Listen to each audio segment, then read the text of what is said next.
Pero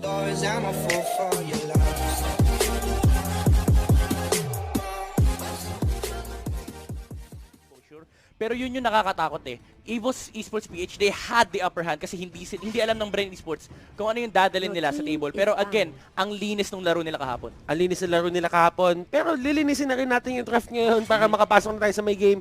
Game number 1, Execration versus Bren Esports. Kimi, ang binan agad dito ng Execration. Well, for Bren Esports, they ban out the Lilia. Yeah, they're not the first pick here, so might as well remove the new hero kasi pinakita na nila kahapon yan. Some teams might be tempted to pick up the new mage kasi ang hirap laruin ng isang Lilia. It's a mage na talagang bawal ka mag-defend. Pag sunubukan mo mag-defend, sasabog lahat ng bomba sa harap mo. It's a very powerful mage from early to mid-game and it scales well to the late game. So if you're gonna think about Lilia, she is one of the mage ngayon na talagang consistent all throughout the game. All throughout the game, Execration dito. They will ban out the Thams. Ayaw nila ibigay sa Bren Esports just because they don't really want a Bren to get the early tempo. Yun nga yung sinasabi usually sa Bren. Kapag ka nakuha mo yung first 5 minutes sa Bren, mahirap para sa kanila na bumawi. Kasi nga, kapag ka nakita mo si Coco tumutulong na, alam mong may problema na. Yep, yan yung typical na laro ng Bren na pag nakuha nila yung first 5 minutes, baba mo na yung cellphone mo. Tapos na yung laro kasi talagang mahirap kumambak out of the aggression na nakuha nga ng Bren Esports. Pero the first pick for Execration will be the Terizla, one of the sought after fighters natin. Alam mo, ang Terizla kasi dito, kailangan mo iikot yung lineup mo sa kanya. It's not really that hero na kuhaan mo lang ng isang kasama, sabihin natin Rafaela, okay na yun lahat. Kailangan talaga yung pacing nyo sunod dun sa may Terizla. Kasi alam naman natin ito lahat. Terizla has one of the best wave clearing skills na meron tayo sa game. And right now, kung hindi mo siya masasabayan in terms of rotations, hindi mo magagamit yung impact niya. Yep, this is very interesting, no? Bren Esports, they picked up the Esmeralda against the Terizla.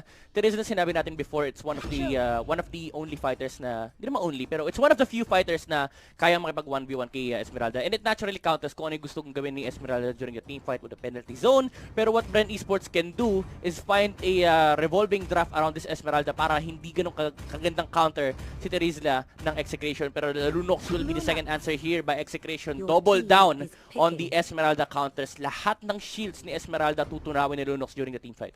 Mas gusto ko yung pick dito na ginawa ng Execration, seeing na si Pakbet to. And at the same time, you wouldn't really want to go for the carry this early. Yeah, for sure. Kasi kung iisipin mo yung Bren Esports ngayon, you have two options. You have the Lunox and you have the carry. Once you get the carry, kailangan mo pa antayin. Pero sabi dito ng Execration, the game plan is to survive the first 5 minutes ng game natin. Kapag nahawakan natin yon, okay na tayo sa Bren. Yeah. Pero sabi nila, Lunox lang ang sagot. Kaya neto patayin yung Rock, kaya patayin yung Esmeralda, and at the same time, mas kaya yung patayin yung carry. Yeah, medyo interesting nga na dalawang beses nang ginawa ng Bren. They knowingly pick this heroes kahit medyo tagilid na kung titignan mo yung draft ng Execration. Pero they're looking siguro sa late game prowess ng Bren Esports. I'm actually considering yung Granger possibility for Bren. Pero yun nga, kinuha na nila yung carry. So ito yung problema na bring up mo kanina. You have a tempo na kailangan mong laruan sa Bren Esports, pero the draft is naturally countered by Execration. So kung gusto mong laruin ng maayos to for Bren, you need to find a hero na talagang sasagot doon sa dalawa. Yung problema mong Terizla tsaka Lunox sa side ng Execration. Okay, tinanggad lang nila yung Minotaur dito para kay Chakno. Ayaw nila yung ginagawa ni Chakno na pumapasok lang sa may jungle nyo. Tapos, nandun lang siya giving vision to everyone. Yun yung galaw ni Chakno eh. Oo, talagang mama. Kumbaga, wag nyo na ibigay ito kasi nakita na natin siya mag-rock, sobrang halimaw niya. Nakita natin siya mag-Minotaur kung ano-ano pinagagawa niya. Pero sobrang may reason kung bakit siya nandun. Yeah, for sure. And right now, sabi ng Execration, bigay niyo yung Akai o bigay niyo ng ibang tank para kahit papano, ma-weather natin ng onte. Yeah, talagang the respect for the Minotaur nga ni Chakno sobrang taas. Lalo sa ganitong klaseng team, Bren Esports, they will not let that hero through kasi the amount of respect talaga sobrang taas. For Execration, pwede nilang kunin yung Akai at this point, pero syempre pinag-iisipan pa nila kung ano i-prepare nilang marksman dito. I'm really considering the possibility of a Granger here. It's it provides a problem for Bren Esports. They have no real catch against the hero. At the same time, it deals a lot of damage even against the Esmeralda. Pero Selena naka-hover Oh!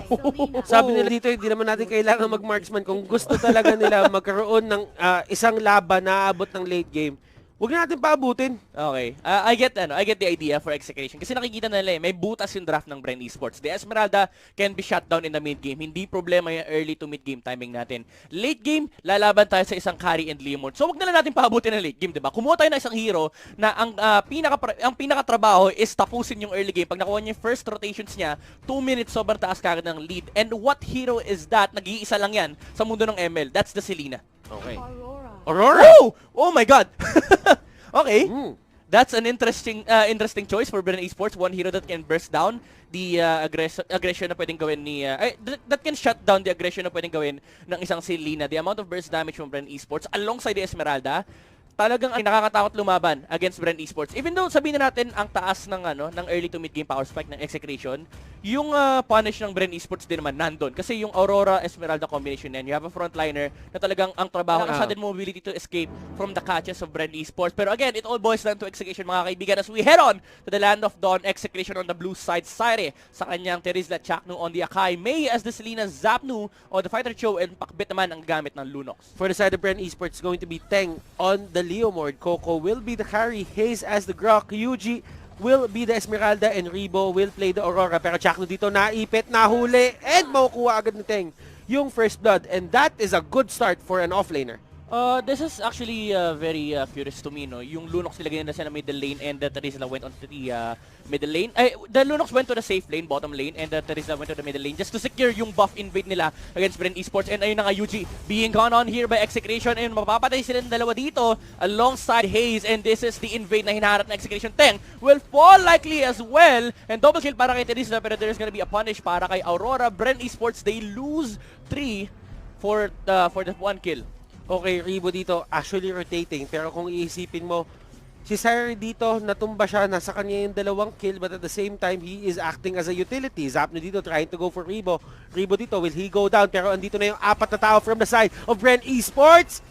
Zapno will go down. Yep, that's kill going in favor of Bren Esports. Yun nga sinabi natin. Coco will get a very good start here as he got the first kill. Remember yung carry kapag na-bounty hunter emblem siya rito. Kapag binigyan mo ng kill yan, talagang masaya siya. Even though they're losing resources here on the bottom lane, syempre hawak pa naman nila yung carry, so hindi ganun kalaki yung worry ng Bren Esports. The proper timing na hinaharap nila dito is yung level 4 ni UG, pero that has been shut down by Execution. Level 2 lang yung Esmeralda natin. And take note, yung Selena natin level 4 na kanina pa siya nandito sa may bottom lane just to make sure na a lot of pressure is being applied on this lane. Hindi makalapit yung Leomord sa tower niya. And sa top lane, Rebo actually being chased here by Execution. Mapapatay siya ni Cho, and Coco is left alone to farm here on the top lane, and that's another kill going in favor of Execution. So yun nga, kung iniisip lang natin dito puro team fight, yes, Aurora is a good pick, pero kung iisipin mo yung laning, he can get punished as well. Exactly. Ganito yung mga punish na nakikita natin sa kanya. As long as si Sire dito at si Zapnu, makikita siya at mananakap up siya, it would take like a second to take down an Aurora. Ganun yung nature ng hero na to.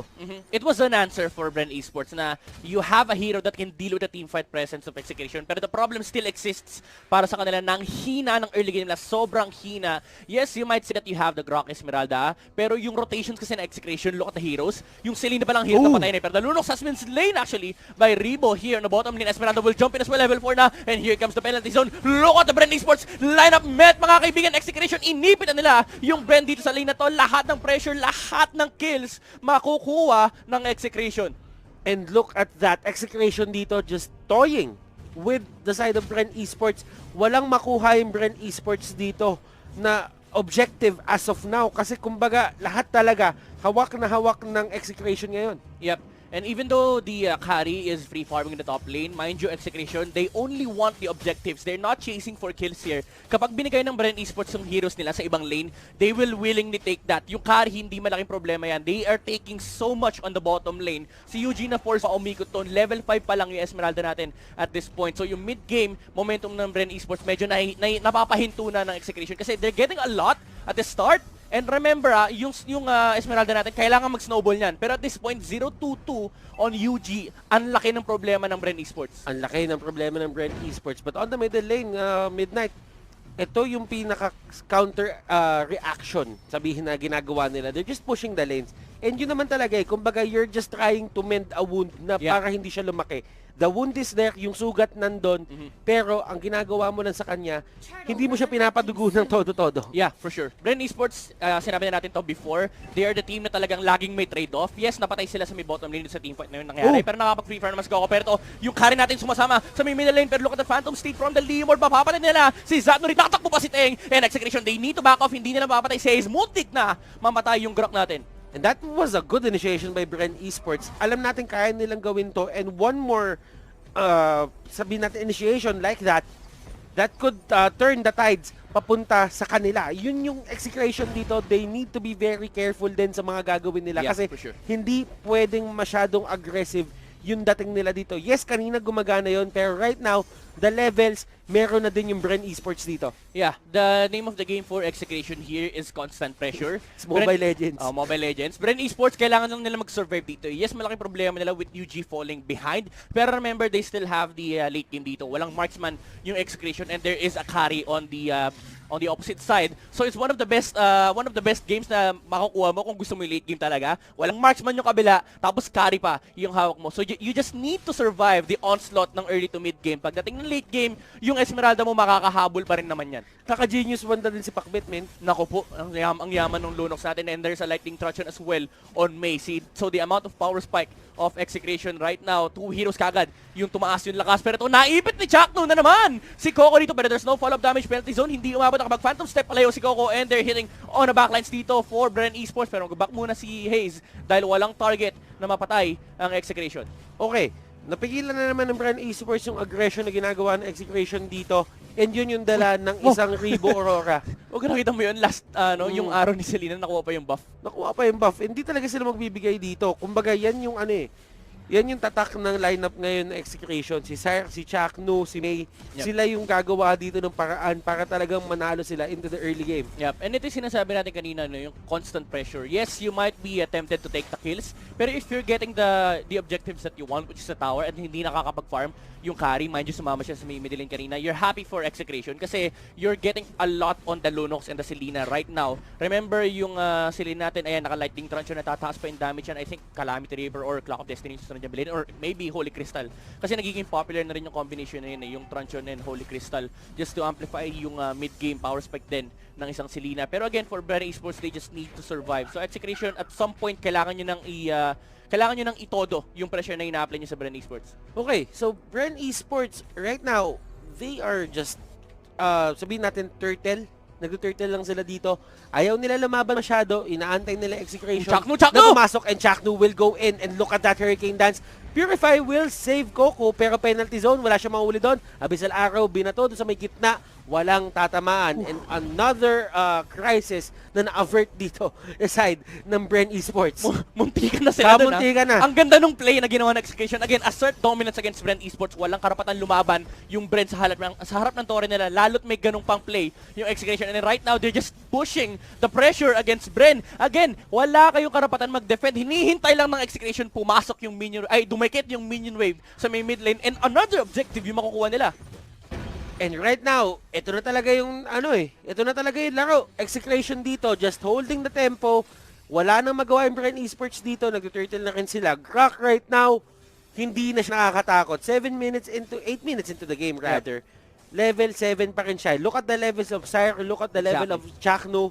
Hindi na sumusunod yung kunat niya sa oras ngayon. Yeah, tsaka yung nature pa lang ng draft ng Execration hindi sila takot sa isang Grok. Kasi if you look at the heroes that they have, meron silang Lunox that can melt down kung sino man yung target na tamaan ng araw ng Execration. At the same time, they have a lot of displacement tools. You have the Hurricane Dance from the Akai. Ilalayo nila yung core na gustong lumapit or tumulong for Bren Esports. At the same time, you have this insane catch from the Cho.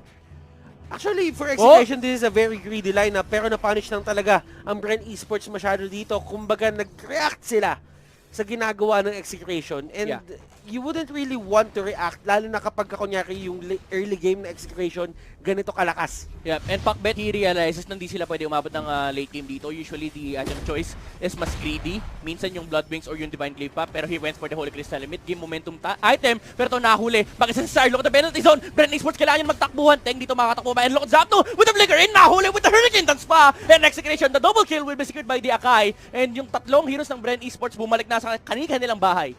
Ang lakas ni Chakno mag-zone out dito to the point na hindi niya ginagamit yung Hurricane Dance para mang-ipit talaga totally. Ang ginagawa niya dito, tinutulak niya lahat palapit or tutulak niya lahat palayo para kahit papano yung pacing ng Arrow magawa niya. Pero Arrow, hindi nila i-dive yan. Wala din sila Hurricane Dance sa mga panahon na yun eh. Grabe. Again, yung pinapakita ni Chakno dito, again, pang displace lang. Hindi mo kailangan i-stun. Ilapit mo lang sa mga kampi mo. UG will jump in pero hindi pa niya napapatay. Si Chakno, the Lord, is already punching the turrets of Bren Esports. Walang magawa yung Limord natin. Tinamaan pa ng trap si Ribo. And the turret will be destroyed. Open na yung base ng Bren Esports. Ito na nga ba yung Execration na hinahanap natin, Kuya Midnight? Bren Esports dito can't really do a thing. Pero kung titignan mo yung mga past seasons natin, kapag ka nakita mo yung pangalan Execration ng Bren Esports, si Chakno na naman, umiikot na naman sa mga nakakita. Ganito talaga yung tatak ng laro ng Akai ni Chakno. And right now, he is better at this. Totally better at this. At nandun sa may likod, mga kaibigan, tumalon dito si Hayes. Wild charge, and that will be game number 1. Bren Esports will lose that game to Execration 1-0. Grabe, this man, itong nakikita nyo sa screen na to, binago na niya ang playstyle ng isang Akai. Hindi mo naman kailangang ipitin, di ba? Lapit mo lang sa mga kakampi mo. And as, yun nga yung pinag-uusapan natin kanina, ang dami nilang pan-displace. Nakita natin, may isang team fight sa may bandang kanang side ng laban natin. Nung medyo patapos na, sabay pumasok si Tell me pretty lies, look me in the face, tell me that you love me, even if it's fake.